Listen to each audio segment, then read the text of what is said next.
Bismillahirrahmanirrahim. Tabah terhadap kesusahan untuk agama. Tidak mungkin bagi orang yang lemah seumpama kita untuk menanggung kesusahan dan kepayahan dalam menyebarkan agama sebagaimana yang telah ditanggung oleh Rasulullah sallallahu alaihi wasallam dan para sahabat radhiyallahu anhum. Malah berniat untuknya pun adalah susah. Kitab-kitab sejarah penuh dengan kisah-kisah sedemikian, tetapi untuk beramal dengannya telah menjadi perkara yang asing. Malah kita tidak ingin pun bersusah payah untuk mengambil tahu tentang kisah-kisah tersebut. Dalam bab ini dinukilkan beberapa kisah. Sebagai contoh, saya memulakan dengan kisah Nabi Muhammad sallallahu alaihi wasallam kerana menyebut baginda sallallahu alaihi wasallam ialah asbab keberkatan. Pertama, perjalanan Nabi sallallahu alaihi wasallam ke Taif. Setelah mendapat tugas kenabian, Nabi sallallahu alaihi wasallam menjalankan usaha dakwah di Mekah selama 9 tahun dan terus berusaha demi petunjuk dan islah kaum baginda sallallahu alaihi wasallam.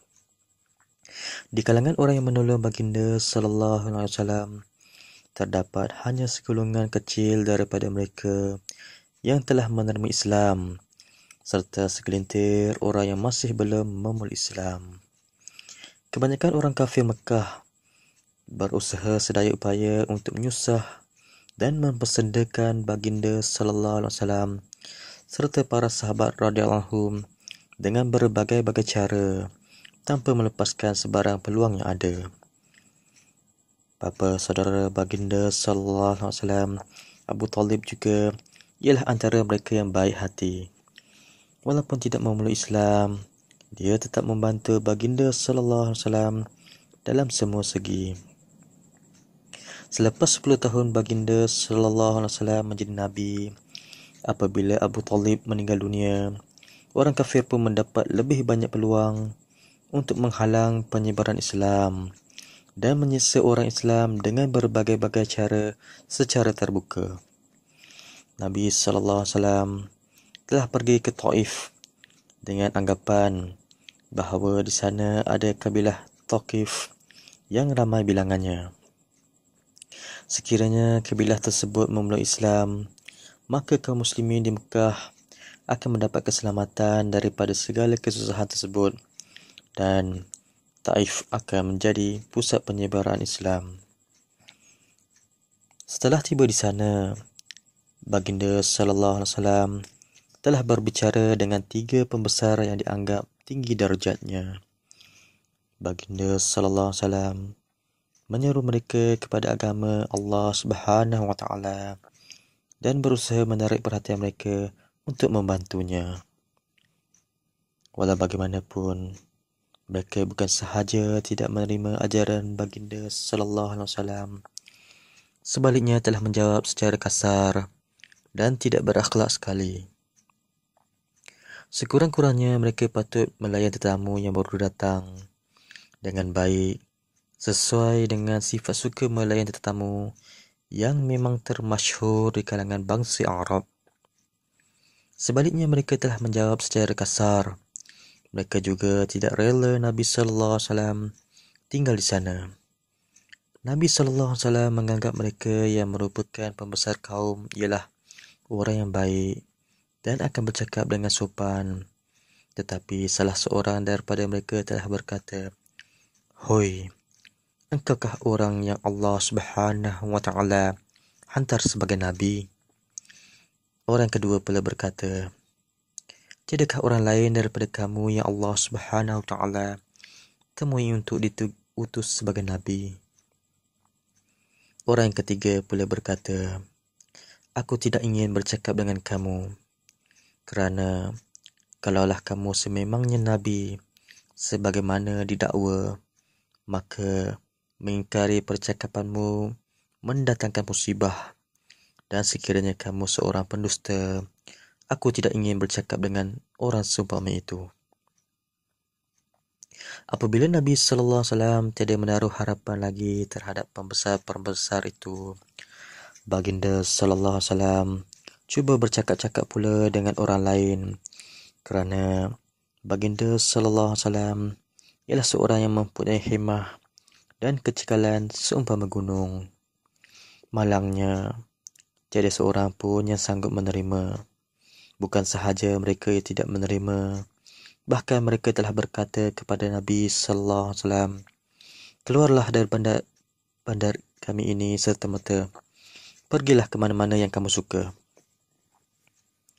Apabila baginda sallallahu alaihi wasallam sudah langsung tiada menaruh harapan lagi terhadap mereka, maka baginda sallallahu alaihi wasallam telah memulakan langkah untuk pulang. Mereka telah menghantar budak-budak untuk mengejar, mengejek, mempersenda dan melontari baginda sallallahu alaihi wasallam dengan batu, hinggakan kedua-dua kasut baginda sallallahu alaihi wasallam dilemuri dengan darah yang mengalir. Dalam keadaan itulah Nabi sallallahu alaihi wasallam pulang. Apabila baginda sallallahu alaihi wasallam sudah selamat daripada pengacau-pengacau tersebut, baginda sallallahu alaihi wasallam berdoa, "Ya Allah, kepadamu aku mengadu kelemahanku, kekurangan daya upayaku dan kehinaanku pada pandangan manusia. Ya Arhamar Rahimin, Engkaulah Tuhan orang yang ditindas. Engkaulah Tuhanku. Kepada siapakah Engkau menyerahkan diriku ini? Kepada orang asing yang akan menyerang aku, atau kepada musuh yang menguasai aku? Sekiranya Engkau tidak murka kepadaku, maka aku tidak peduli. Namun, afiatmu sudah cukup buatku.